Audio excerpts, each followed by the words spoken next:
시인은 여호와의 구원을 간구하면서 시를 시작하는데, 이 시인이 처한 현실은 시편 11편에서 살핀 것처럼 터가 무너지는 것 같습니다. 경건한 자, 신실한 자들이 사라집니다.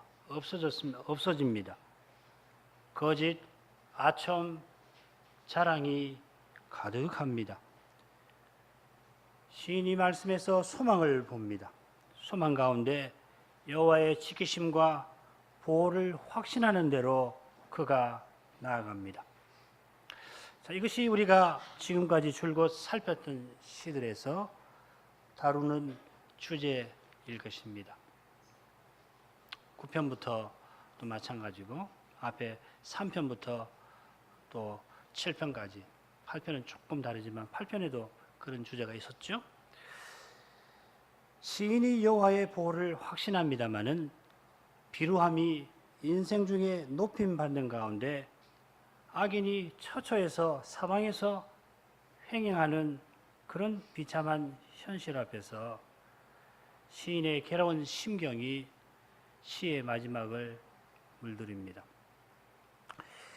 참된 믿음은 반드시 고난의 삶으로 나타나고 고난의 삶을 통하여 그리스도의 영광이 드러납니다마는 그 영광은 그리스도의 지체들의 소명, 곧 관계, 활동, 형편을 통하여 다양하게 드러나듯이 신자가 겪는 고난도 사람마다 다를 겁니다. 고난을 겪는 과정도 다르고 겪는 이유도 다 다르고 고난을 대하는 방식도 그러합니다. 사람마다 다를 뿐만 아니라 같은 사람이라도 고난 당하는 그때마다 다릅니다. 우리는 다른 이의 아픔과 슬픔을 잘 헤아리지 못합니다마는 사랑이신 주님은 우리의 형편, 우리의 심정을 능히 헤아리시는 까닭에 이처럼 많은 시들, 고난을 다양하게 다루는 시들을 많이 주신 것 같습니다.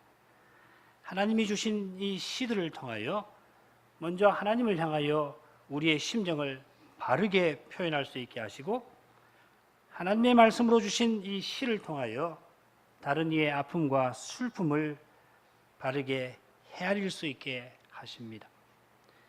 하나님의 말씀 안에서 고난받는 신자의 참된 교제가 이루어지게 하십니다. 시편에 담긴 그리스도의 심정을 서로 주고 받게 하십니다.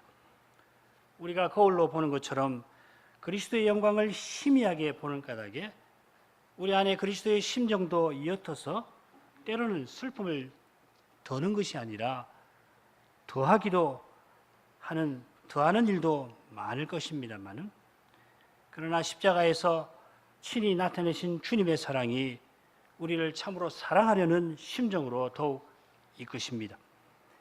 장차 주님처럼 변화되게 하실 그날을 더욱 바라보게 하십니다.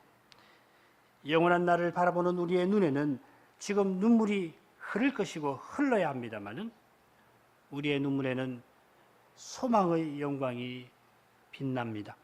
하늘의 기쁨이 슬픈 마음에 임합니다. 사람의 생각을 넘어서는 하늘의 평강이 괴로운 마음을 감쌉니다.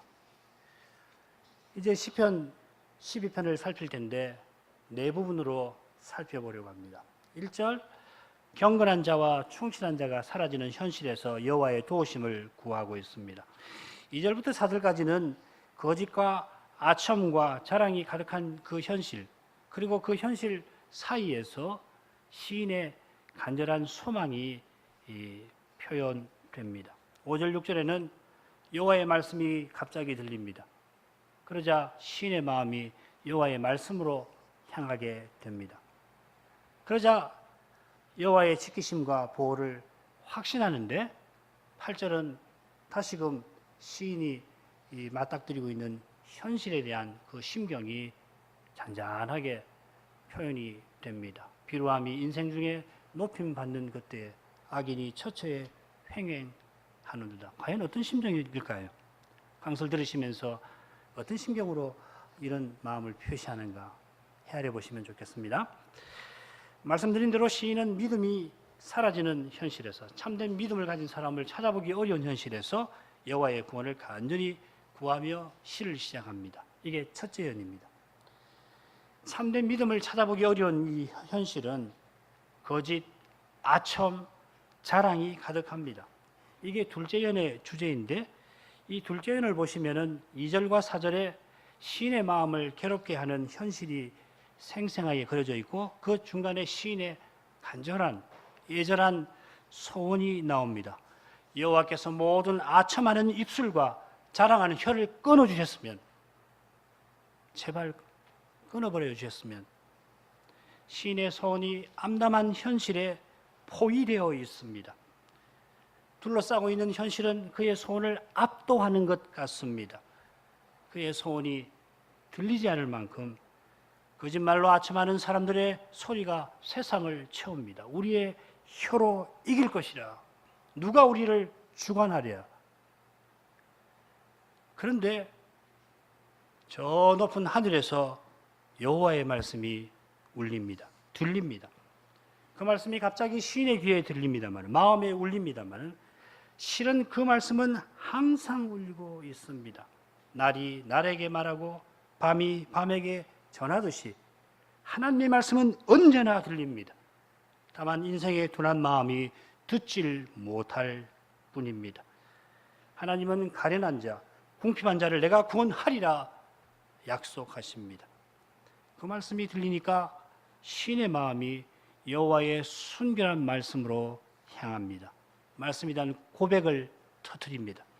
거짓과 아첨과 자랑이 가득한 현실이 그 마음을 절망하게 만들었습니다마는, 하나님 말씀이 들리니까 도가니에서 7번 단련한 순은과 같은 그 말씀이 시인의 마음을 채웁니다.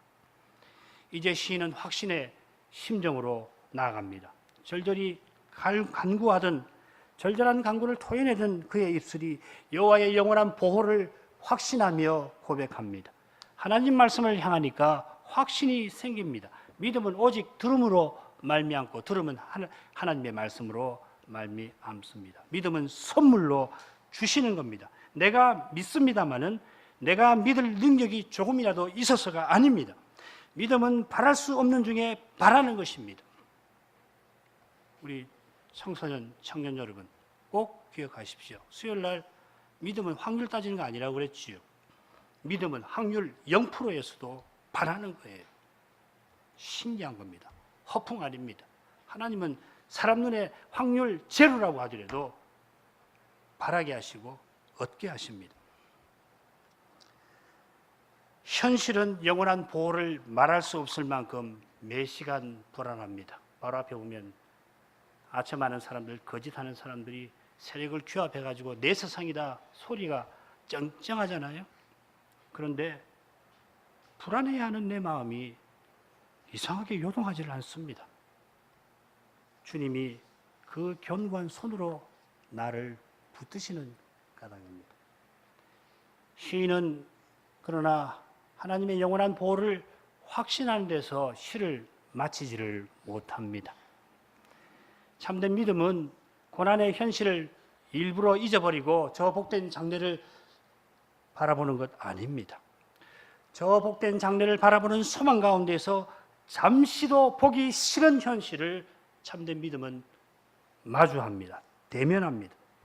영원한 구원을 확신하는 신자의 입술에서 찬송이 틀림없이 나옵니다마는, 그러나 인생의 비열함이 높아지고 칭송받는 현실 앞에 시인의 결함 심정이 저절로 드러납니다.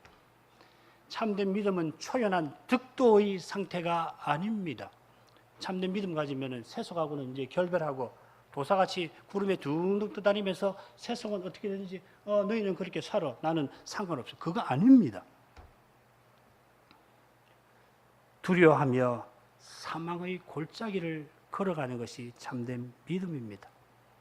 왜 갑니까? 주님이 이끄시니까 가는 겁니다. 주님만 의지하며 지나갑니다. 주님만 바라보면 두려움은 사라집니다만, 죽음의 그늘이 싹 들이오면은 주님이 보이지 않습니다. 그럴 때 주님을 믿지 못하는 이 형편없는 나를 자책하게 됩니다만은, 그런데 한번 보십시오. 위대한 시인도 우리와 근본적으로 다르지 않습니다. 게다가 예수님이 무덤 앞에서, 나사로의 무덤 앞에서 그분이 우셨습니다. 십자가로 나가는 거 싫어하셨습니다. 두려워하셨습니다. 예수님보다 우리가 담대할 수 없지요. 담대한 척 해서도 안 되겠죠. 나는 두려워하지 않는다. 죽음을 두려워하지 않는다. 예수님보다 높아지시려고 합니까? 철학자들 가운데 들어 있습니다. 나는 안 무섭다. 어떤 사람은 죽음을 두려워하지 않는다고 해서 화산 속에 직접 뛰어든 고대 그리스 철학자도 기록에 남아 있습니다. 왜? 얼마나 사람이 죽을 때까지 교만합니까? 예수님은 두려워하셨습니다. 게다가 위대한 이 시인보다 나을 거 하나도 없는 평범한 실로 연약한 인생이 우리입니다. 바로 이 분명한 사실을 겸손히 고백하는 것이 참된 믿음입니다.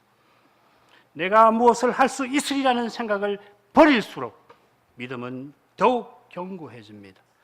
내가 조금이라도 뭘 쌓아보려 하면은 쌓았다고 생각하는 바로 그것이 우리의 믿음의 기초를 이미 갉아먹고 있을 겁니다. 내가 쌓을 수 없습니다. 그 일은 하나님이 하십니다. 이제 본문으로 가시죠. 여호와여 도우소서. 경건한 자가 끊어지며 충실한 자가 인생 중에 없으시도소이다.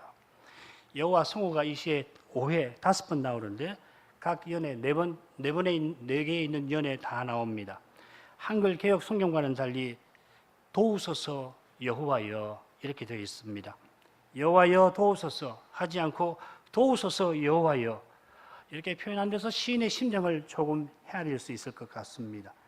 7절을 보시면은 시인이 주님 여호와여 저희를 지키실 것입니다 했는데 여기서는 도우소서 하면서 절절히 간구합니다.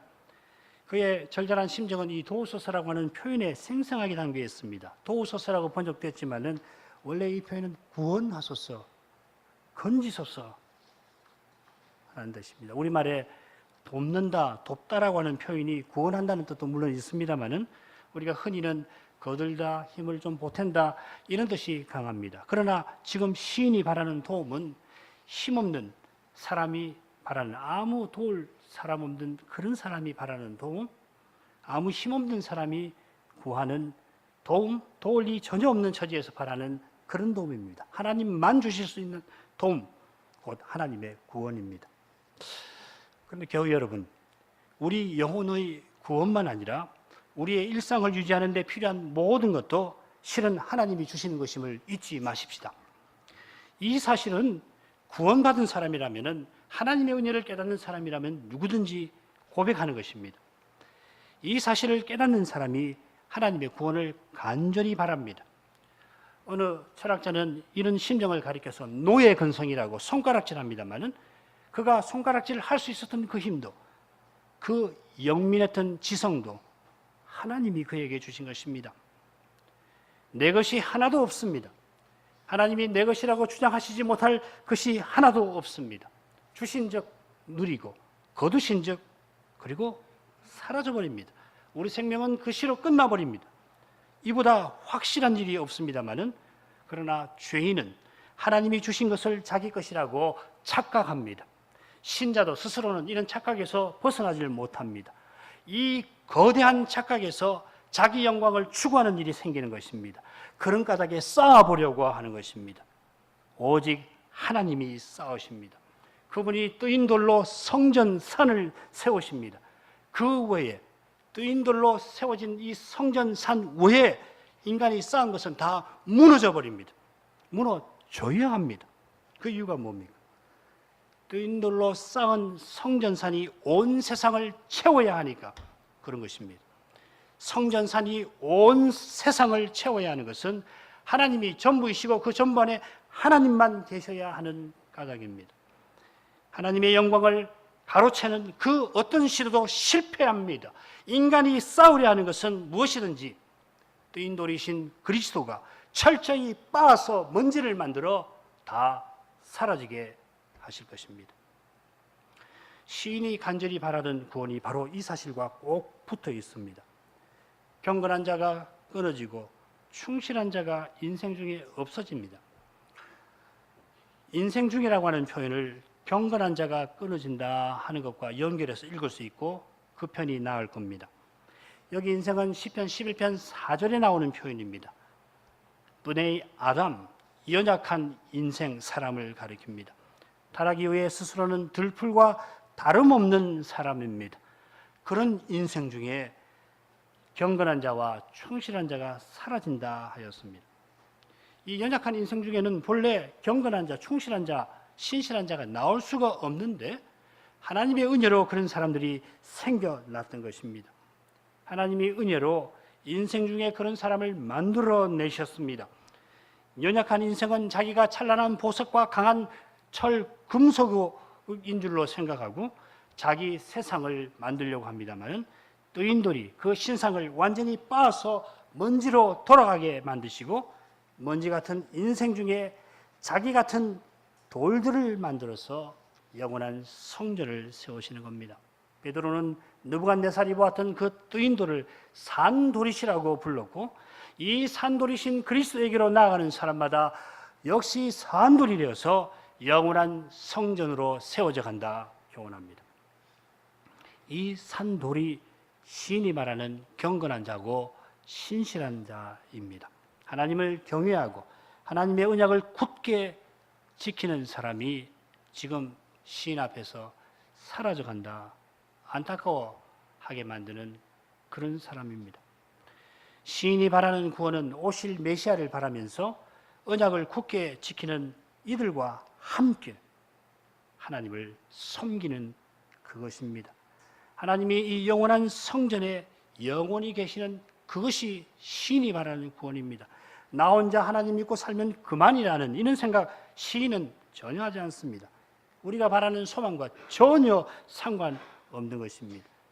오히려 온 세상을 채우는 성전산처럼 온 세상에 주님의 교회가 세워지기를 우리는 바랍니다. 누구든지 나와 같이 그리스도를 믿어서 나와 함께 그리스도를 드러내기를 바랍니다. 누가 그리스도를 참으로 주와 구주로 고백한다면 그가 전에 나를 미워했던 사람이라도 이제는 그를 가장 사랑합니다. 주님을 가까이 할수록 주님처럼 사랑하게 됩니다. 원수 사랑은 십자가 지신 주님 안에서만 가능합니다. 그런 사랑이 이 시인에게도 있어서 함께 주를 섬겨야 하는 사람들이 사라지는 현실에서 간절히 구원을 바라는 것입니다. 시인의 심령을 품은 사람은 우리 사는 이 나라에서 참으로 믿는 사람들이 점점 줄어드는 것을 슬퍼할 뿐만 아니라 시인과 같이 이런 현상을 위기로 여기고 하나님의 구원을 바라야 할 것입니다. 그처럼 혹 부족할지라도 정확하게 말하면 내게 그렇게 보일지라도 참으로 예수님을 주와 구주로 고백하는 분들은 주 안에서 형제로 알고 귀하게 대합니다. 그분들이 있어 내가 있습니다. 그분들이 있어 우리가 있습니다. 만일 이날에 수많은 대한예수교, 장로교 교회들이 다 사라져버린다고 해보십시오. 우리는 허물판에서 이 시대의 거센 도전을 직접 받아내야 할 겁니다. 예를 들어서 동성애를 지지하는 정권이 들었으면 동성 혼인 합법화를 막아낼 재주 없습니다. 네, 그런데 고난 받아야 하면 받아야 합니다. 기꺼이 받아야 합니다만은 그 길은 실로 험악할 것입니다. 제가 이 말씀 드리는 것은 우리가 장로교 형제들을 통하여 얻는 유익이 참으로 많다는 이 점을 우리가 기억하고서 하나님께 항상 감사하자 하는 것입니다. 우리 독립개신교회는 만일 주님이 허락하신다면 대한예수교 장로회를 돕고 함께 주님을 잘 섬기려고 하는 교회입니다. 만일 도움을 드린 일이 있으면 주님께 감사드려야 할 겁니다. 주님이 아무것도 아닌 우리를 통해서 그런 일을 행하신 까닭입니다. 이제 둘째 연으로 가겠습니다. 시인이 왜 구원을 간절히 바라는지 좀 더 잘 알게 될 것입니다. 저희가 이웃에게 각기 거짓을 말하며 아첨하는 입술과 두 마음으로 말하는도다. 여호와께서 모든 아첨하는 입술과 자랑하는 혀를 끊으시리니 저희가 말하기를 우리의 혀로 이길지라 우리의 입술은 우리 것이니 우리를 주관할 자 누구리요 함이로다. 이 부분의 줄거리는 강설 처음에 말씀드렸습니다. 경건하고 신실한 자들이 사라져버린 현실에서 이제 사람들이 누굴까요? 언약 백성들 이야기하는 겁니다. 언약 백성들이 서로 거짓을 말하고 아첨하는 입술로 말하고 두 마음으로 말합니다. 거짓이 가득한 세상이니까 사람들은 자기 세상인 줄 알고 자랑합니다. 거짓이 가득한 세상 한복판에서 외로운 시인은 간절한 소망을 절절히 고합니다. 경건하고 신실한 사람들이 사라지니 거짓이 세상에 가득합니다. 본래 세상이 그렇습니다마는 경건하고 신실한 사람들이 있는 그 사회에서는 사랑 가운데 진리를 말하는 일이 있었는데 진리를 말하는 사람이 사라집니다. 바울 사도는 교회가 사랑 가운데에서 진리를 말함으로 범사에 그리스도에게로 자라간다 교훈하였는데 언약의 사회에 거짓이 가득합니다. 말씀을 조차 말하지 아니하면 모두 거짓입니다. 깨닫는 말씀으로 말하지 아니하는 입에서는 거짓이 나옵니다. 타락한 사람이 나옵니다. 타락한 사람은 모두 거짓말쟁이입니다. 우리는 거짓말쟁이로 태어납니다. 거짓이 가득한 것은 사람으로 행하는 까닭이고 사람으로 행하는 것은 서로 영광을 얻으려 하는 것입니다. 그 전경이 4절에 생생하게 그려져 있습니다마는 아첨하는 입술, 두 마음으로 말하는 데에서도 능히 짐작할 수 있을 겁니다. 아첨하는 입술은 자기 욕심을 위하여 다른 사람에게 잘 보이거나 다른 사람을 띄우는 것입니다. 그런 입술은 두 마음과 붙어 있습니다. 두 마음은 언제든지 자기에게 유리한 편, 자기 욕심을 채우는 데 유리한 편을 택하는 태도입니다. 자기 행복을 붙잡는 사람은 절대로 진리 좋지 못합니다. 지금 현재의 평안, 안정을 유지하려고 그런 것도 묵인해버리고 말도 경우에 따라 쉽게 바꿉니다. 왜냐하면 자기에게 유리한 것이 있으니까 그거 얻으려고. 그거 얻으려면 조금 전에 이 말했다가 조금 후에 딴 말하고 사람 바뀌면 싹 바꿔버리고 그러는 겁니다. 이런 태도가 8절에 나오는 비루함입니다. 비열함입니다. 마음의 욕심에 이끌려서 눈앞에 이익을 얻고자 거짓을 좇는 겁니다. 이런 현실에서 시인은 여호와께서 모든 아첨하는 입술과 자랑하는 혀를 끊어주셨으면 합니다. 아첨하는 입술은 방금 나왔습니다. 자랑하는 혀는 물론 2절과 잘 어울리지 않는 듯 합니다만은 거짓이 통하고 아첨이 먹히니까 자기 뜻대로 되는 현실과 관련될 겁니다. 아첨하는 사람이 자기 뜻대로 되면 그 다음에는 자랑하는 말을 합니다. 힘이 없을 때는 빌붙어 가지고 갖은 말로 상대를 띄우거나 그러다가 자기 뜻대로 상대 약점을 잡거나 원하던 것을 취하면은 자랑하는 거죠. 힘 얻었다는 거예요. 자기가 열세일 때는 아부하고 자기가 세력을 이뤘다고 생각하니까 큰 소리를 치는 겁니다. 이 비루한 모습이 4절에 생생하게 묘사되어 있습니다. 우리의 혀로 이길 것이라. 우리의 입술은 우리 것이니 우리를 다스릴 자 누구인가 합니다. 거짓을 말하고 아부하면서 어떤 것이 내게 유리한지 끝없이 눈치를 보던 이들이 자기들의 거짓이 통해서 이제 원하던 것 얻고 힘을 얻으니까 앞으로도 이렇게 승리하리라 장담하는 것입니다. 여기 우리 입술은 우리 것이라 하는 표현은 뭐냐면 우리의 입술은 우리와 함께한다 하는 말입니다. 거짓이 통하고 아부가 먹힌 사실을 자랑하는 말입니다. 사람들이 거짓에 속아서 자기 말을 따르는 것 같고 아부에서 상대의 약점을 노려서 자기들이 원하는 대로 써먹을 수 있으니까 앞으로도 이렇게 하면 된다 하는 것입니다. 우리를 주관할 자 누구리요 하면서 이제는 우리 원하는 대로 우리가 바라는 대로 꾸려갈 수 있다 하는 것입니다. 시인이 거룩한 계시를 전하는 분으로서 우리가 믿는 것처럼 거짓이 절대 통하지 않을 것이라 확신합니다마는 사람들이 그 믿었던 사람들이 거짓에 넘어가는 현실에서 그 신실하던 사람들, 그 경건하던 자들이 사라져 버리니까 이제 마치 섬과 같이 되어서 그 마음의 소망을 이렇게 토해내는 겁니다. 하나님이 거짓을 그대로 두실 리 없다는 것을 모르는 바 아닙니다만은 거짓이 진실처럼 통하는 현실은 요지부동입니다. 진실은 영원히 묻혀서 드러나지 않을 것 같습니다. 그렇게 살갑게 대하던 이들이 실은 아첨하며 내 약점 캐려했고 그 약점 이용하여서 자기 원하는 거 이루려고 했다는 사실에 다시는 누구를 신뢰할 마음을 가질 수가 없을 것 같습니다. 진실이 견고한 바위보다 더 견고하다고 믿지만은 거짓이 지배하는 현실 앞에서 탄식만 나옵니다. 탄식하며 모든 아첨하는 입술 끊어줘 버리십시오. 다 칼로 베어 주십시오. 하는 그의 마음에 아첨하는 사람들을 향한 분노가 혹시 느끼시지 않습니까? 거짓과 아첨으로 세력을 얻고 자랑하는 사람들을 향한 미움이 어찌 조금도 없었겠습니까? 십자가로 나아가시던 그분 말고 인생 가운데 누가 이런 현실에서 좌절하지 않을 수가 있을까요? 사실 십자가 지신 주님도 분노를 표현하셨는데 어떻게 연약한 인생이 초연한 도인처럼 평정을 유지할 수 있습니까? 그러나 시인이 우리 짐작대로 혹 미움과 분노를 표시했더라도 여호와의 의로우신 심판에 호소합니다. 그러면서도 아첨의 입술은 꼴도 보기 싫습니다. 사람의 자랑하는 짓은 넌더리가 안 납니다. 다른 사람만 아니고 내 안에 있었던 허영, 내 안에 있었던 자랑도 똑같습니다. 꼴도 보기 싫습니다.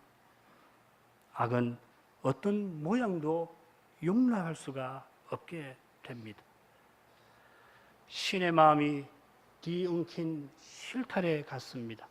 뒤엉켜서도 풀릴 길이 있을 거라고는 믿지만은 어떻게 풀릴지 막막합니다. 아득합니다. 그때 시인의 마음에 하나님의 말씀이 들립니다. 여호와의 말씀에 가련한 자의 눌림과 궁핍한 자의 탄식을 인하여 내가 이제 일어나 저를 그 원하는 안전지대에 두리라 하시도다. 여호와의 말씀은 순결하며 흑독한 이에 7번 단련한 은 같도다. 악인들이 자랑하는 그 소리가 가득한 데서 시인의 갈망하는 소리는 들릴락 말락합니다. 마치 요동하는 큰 바다 물결 소리에 구조를 바라는 여린 목소리가 그 소리에 파묻혀서 들리지 않는 것 같습니다. 그러나 시인의 작은 소리를 여호와는 들으십니다. 그의 간구와 소원을 들으신 여호와께서 그에게 말씀하십니다. 5절 번역이 나쁘지 않습니다만은 여호와의 말씀이라는 게 중간에 나옵니다. 번역을 좀 고칩니다. 가난한 자의 눌림과 궁핍한 자의 탄식을 인하여 내가 이제 일어나리라. 여호와께서 말씀하신다. 내가 저를 그 원하는 안전지대에 두리라. 시인은 지금 여호와께서 말씀하셨다 하지 않고 말씀하신다 하였습니다. 전에 하신 말씀을 떠올리는 게 아니라 악인의 자랑하는 소리에 파묻혀 있는 지금 눌림과 탄식 가운데 있는 그 시인에게 하나님이 들려주시는 말씀입니다. 전에도 이런 말씀하셨고 앞으로도 하실 것입니다만은 그 말씀이 늘 우리 마음에 울리는 건 아닙니다. 울리지 않으니 말씀하시지 않는 것 같습니다만은 여러분, 하나님은 말씀하시는 하나님이십니다.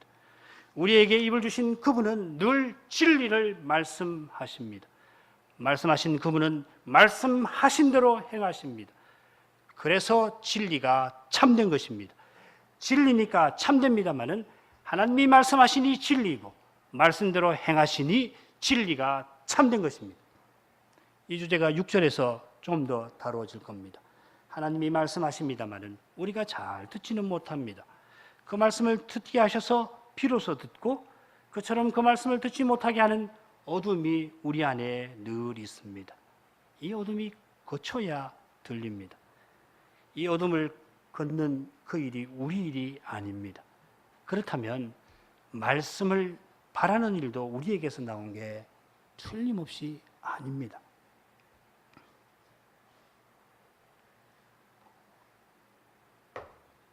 가련한 자의 눌림과 궁핍한 자의 탄식을 인하여 하셨는데, 이 가련한 자와 궁핍한 자가 누군지 금방 알아차리셨을 겁니다. 이 가련한 자라는 말은 9편과 10편에 4번 중요한 데 나왔다고 말씀을 드렸습니다. 거짓이 통하는 현실에서 시인은 그저 마음만 짓눌렸을 뿐만 아니라 사람 대하는 것도 무슨 일하는 것도 억압받습니다. 거짓이 통하니 무슨 말을 한들 소용없습니다. 무슨 말을 한들 기껏 변명에 지나지 않습니다. 아첨의 입술에 속아 이용당한 결과 친근하던 사람들이 등을 돌려대며 수근거리니 이제 사람 대할 마음이 꺾입니다. 거짓말과 아첨으로 세력을 얻은 사람들이 그 원하는 대로 언약의 사회를 더럽히니 어지럽히니 탄식만 나옵니다. 그러나 가난한 자의 눌림과 탄식에 여호와는 그냥 계실 수 없습니다. 그분은 지금 우리 머리카락을 헤아리고 계십니다. 우리 머리카락 하늘도 허투루 땅에 떨어지지 않게 하시는 그분이 어떻게 거짓과 아첨과 자랑이 자기 교회에 통하도록 그냥 두시겠습니까? 이 세상에서도 틀림없이 그렇게 하실 터입니다마는 언약의 사회에서는 더더욱 그렇게 하실 것입니다. 저를 그 원하는 안전지대에 두리라 하신 말씀은 우리가 3절이나 1절에서 살핀 그 내용과 붙어 있습니다. 시인은 절망의 현실에서 소원을 하나님께 아뢰었고 시를 시작하는 초음에 구원을 외쳤습니다. 하나님이 말씀하시는 안전지대는 시인이 간구하던 구원, 경건한 자와 신실한 자들이 사랑 가운데 진리를 서로 말하며 점점 하나를 이루는, 하나님만 섬기는 그런 아름다운 사회입니다. 이 소원은 절대로 이루어집니다. 이 사회 외에는 다 사라져 버립니다. 오늘 낮에도 그 말씀 드렸습니다만 이 사회 외에는, 이 관계 외에는 다 무너져 버립니다. 거짓과 아첨과 자랑으로 하나 된 이 사회, 세상이고 이건 다 무너져 버립니다. 교회에서 어떤 관계든지 믿음으로 맺지 않은 관계는 철저히 심판받을 것입니다. 못 견딥니다. 하나님이 그 형량한 눈으로 보시는데 그게 살아남을 것 같으십니까? 그런 일 없습니다. 여호와의 말씀이 들리자 시인의 마음은 그 말씀으로 채워집니다. 여호와께서 말씀하신 대로 지금 다 이루신 것 아닙니다. 8절 보시면 악인이 처처에 횡행하는도다 하지 않습니까? 인생 중에 비열함이 높임받는 현실이 여전합니다. 비열하면 부끄러움 당해야 되잖아요. 제대로 된 사이라면 비열한 짓 하면은 뭐 저게 인간이 왜 저러냐, 이 세상에서 그러는 거 아니에요? 그런데 비열함이 높임, 칭찬을 받는 그런 현실입니다. 그런데도 하나님의 말씀이 들리니까 그 말씀이 시인의 마음을 채웁니다. 말씀이 마음을 채우니까 악인의 아우성이 잠시 들리지 않습니다. 거짓이 통하는 현실에서는 사람을 자랑하는 말이 여전히 쟁쟁합니다마는 그 소음을 뚫고 하나님의 말씀이 아름다운 노래를 시인의 마음에서 만들어 내십니다. 여호와의 말씀은 순결함이요. 여기 순결함은 흙동안 위에 7번 단련한 은과 같은 순결함입니다. 하나님 말씀은 7번 단련해서 찌꺼기가 하나도 없는 깨끗한 은과 같고, 그러면 악인의 장담은, 거짓, 아첨은 도가니에서 사라질 찌꺼기와 같다는 말씀입니다. 잠시는 사람의 꾀가 통하는 것 같아도 하나님의 심판대에 통과 못합니다. 사람의 눈은 속여도 그분의 형량한 눈빛은 절대로 속이지 못합니다. 사람의 장담 전부 실패합니다. 사람의 자랑 전부 부끄러움을 당할 것입니다. 여호와의 말씀, 그분의 약속이 틀림없이 이루어집니다. 절대로 땅에 떨어지는 법 없습니다. 여호와의 말씀이 시인의 마음에 들렸을 때 말씀하신 그분이 약속하신 대로 이루시려는 확신이 그 마음을 채웁니다. 그 확신이 결코 헛되지 아니한 사실이 이미 그리스도의 십자가에서 입증되었습니다. 그처럼 이 그리스도가 다시 오시는 그날, 이 확신이 온전히 이루어져 있을 것입니다. 그날까지 참된 믿음은 이 시인처럼 가난한 자로서 눌림과 탄식을 피할 수가 없을 것입니다마는 주님이 그 환한 얼굴로 고난의 골짜기를 지나쳐 나온 우리를 맞이하실 것입니다. 우리가 몇 번 불렀던 파니 크로스비의 찬송에 보면은 여러분도 다 아시는 것입니다. 손에 못자국을 보아 알겠네. 나의 주를 그의 손에 있는 못자국을 보아 알겠네 하는 가사 있죠. 1절 후렴 앞에 있는 표현이 뭐냐면 장차 하늘에 갔을 때 제일 먼저 나를 반겨줄 것은 그분의 미소라 하는 표현이 있습니다. 참 아름답지요. 예수님의 그 환한 얼굴이 누구보다도 우리를 반기실 것입니다. 얼마나 좋습니까? 그 순결한 영광을 배울 때에 찬송이 솟구쳐 나올 것입니다. 다시 오실 메시아를 바라는 우리처럼 시인은 오실 메시아를 바라보며 죄의 현실 앞에 담담히 섭니다. 여호와여 저희를 지키사 이 세대로부터 영영토록 보존하시리이다. 비루함이 인생 중에 높아지는 때에 악인이 처처에 횡행하는도다. 7절에는 대명사의 문제가 있습니다. 적이라고 번역이 되어 있습니다만 우리말로는 이 적이라는 것이 우리를 뜻하기도 하고 그들을 뜻하기도 하는데 여기서 확실치가 않습니다. 게다가 대명사가 둘입니다. 그래서 번역을 좀 바꿔보겠습니다. 주님 여호와여. 여기 주님이란 말은 영어로 하면 you입니다. 주님 여호와여. 주님이 그들을 지키실 것입니다. 그를 이 세대로부터 영영토록 보존하실 것입니다. 비슷하게 4절을 보시면은 그들과 그가 함께 나옵니다. 가련한 자들의 눌림 그리고 궁핍한 자들의 탄식을 인하여 여호와께서 그를 안전지대에 두실 것입니다.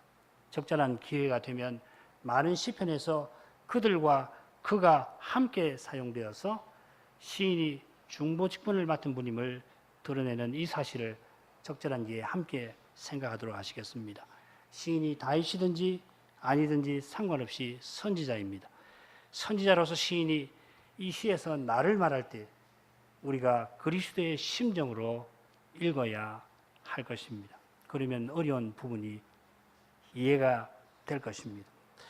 시인이 주님 여호와여 하고 부른 사실에서 그가 여호와를 얼마나 친근히 여기는지를 짐작할 수 있습니다. 시인의 하나님은 멀리 계시는 하나님, 멀리서 우리 현실을 물끄러미 어떻게 되어가나 그냥 방관하시는 하나님이 아니라 우리의 고난을 살피시는 하나님, 고난받는 우리를 인해서 그냥 계실 수 없는 하나님이십니다. 이 세대로부터 영원토록 보존하신다 하는 표현은 두 가지로 이해할 수 있는데 지금으로부터 영원까지 보존하신다는 뜻도 되고 이 타락한 세대에서부터 영영이 보존하신다. 둘 다 해석이 가능합니다. 뒤의 뜻, 이 타락한 세대로부터 영원토록 보존하신다. 이 뜻을 취하면은 앞의 뜻도 자연히 포함되고 그리고 이 시의 주제가 악한 사람들의 공격에서 지켜주는 것입니다. 우리가 바라는 것은 영원히 악에서 벗어나는 그것입니다. 지금도 우리의 마음을 괴롭히는 게 악이잖아요. 악을 저지르지 않으려고 해도 저지르게 되고 당하지 않으려고 해도 당하지 않습니까? 그게 참 이 세상을 살아가는 이 신자로서도 매우 곤욕스러운 건데 악에서 완전히 벗어나는 날이 옵니다. 말로 상처받고 혹은 이런저런 일로 어려움을 겪고 가난으로 찌들리고 혹은 뭐 등등 지금은 너무도 일상화되어서 그게 당연한 것처럼 생각합니다만은 그런 것 전혀 없는 세상이 옵니다. 기다리고 있습니다. 너무 낭망치 마시기 바랍니다. 천국을 바라는 이유는 선이신 주님과 함께 지내고자 함이고 죄의 그늘에서 완전히 벗어나려 함입니다.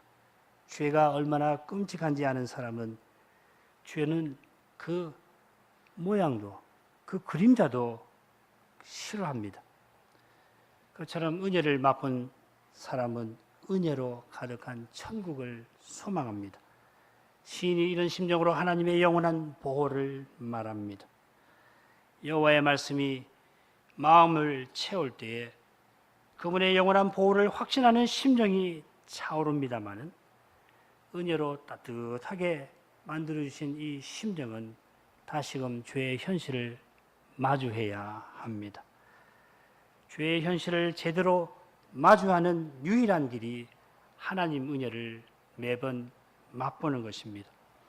여호와의 말씀이 엘리야처럼 홀로 남은 것 같은 시인에게 임한 것은 그 동굴에 있던 엘리야처럼 하나님 말씀을 받아 그 은혜를 의지하여 사명을 이루게 하심입니다.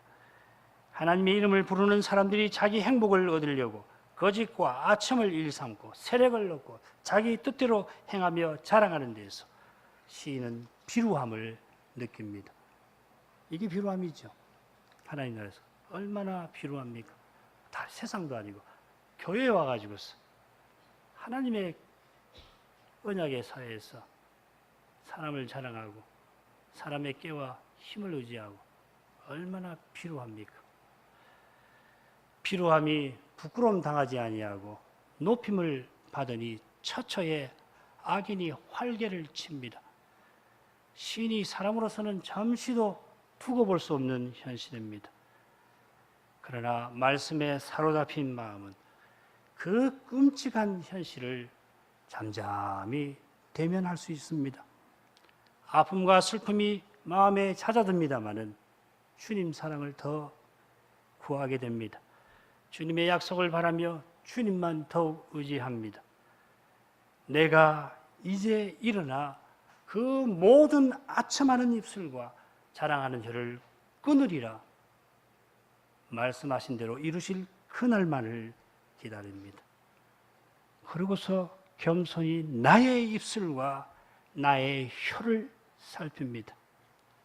그리고 내 입의 말과 내 마음의 묵상이 주의 앞에 연락되기를 구합니다. 기도하십시다. 자비하신 아버지, 고난의 현실에서 하나님만 바라보게 하시는 이 많은 시들을 주셔서 죄의 현실을 바르게 대할 수 있도록 이끄시니 감사합니다. 어려운 현실 앞에 연약한 인생은 어찌할 바를 모르게 되고 믿음으로 행하노라 하면서로 사람으로 행하기가 너무도 쉽습니다. 그러나 하나님의 말씀이 저희 마음을 사로잡을 때 연약한 마음이 요동하지 아니할 뿐만 아니라 잠시도 사람으로서는 포기도 싫은 그 현실을 잠잠히 대할 수 있게 하십니다. 주님의 말씀은 7번 단련한 수능과도 같이 순결하여서 주님 약속하신 것은 말씀하신 그대로 다 이루어집니다. 그 말씀을 따라 말하고 그 말씀을 조차 생각하는 것이 저희 행할 일입니다. 이 일에 주님 은혜가 절실합니다. 어떤 현실에서도 주님 말씀을 쫓아가게 해 주옵소서. 말씀이 증거하시는 그리스도로 행하기를 구합니다. 이 몸에서 그리스도의 인격과 사랑이 나타나기를 구합니다. 예수님의 이름으로 기도합니다. 아멘.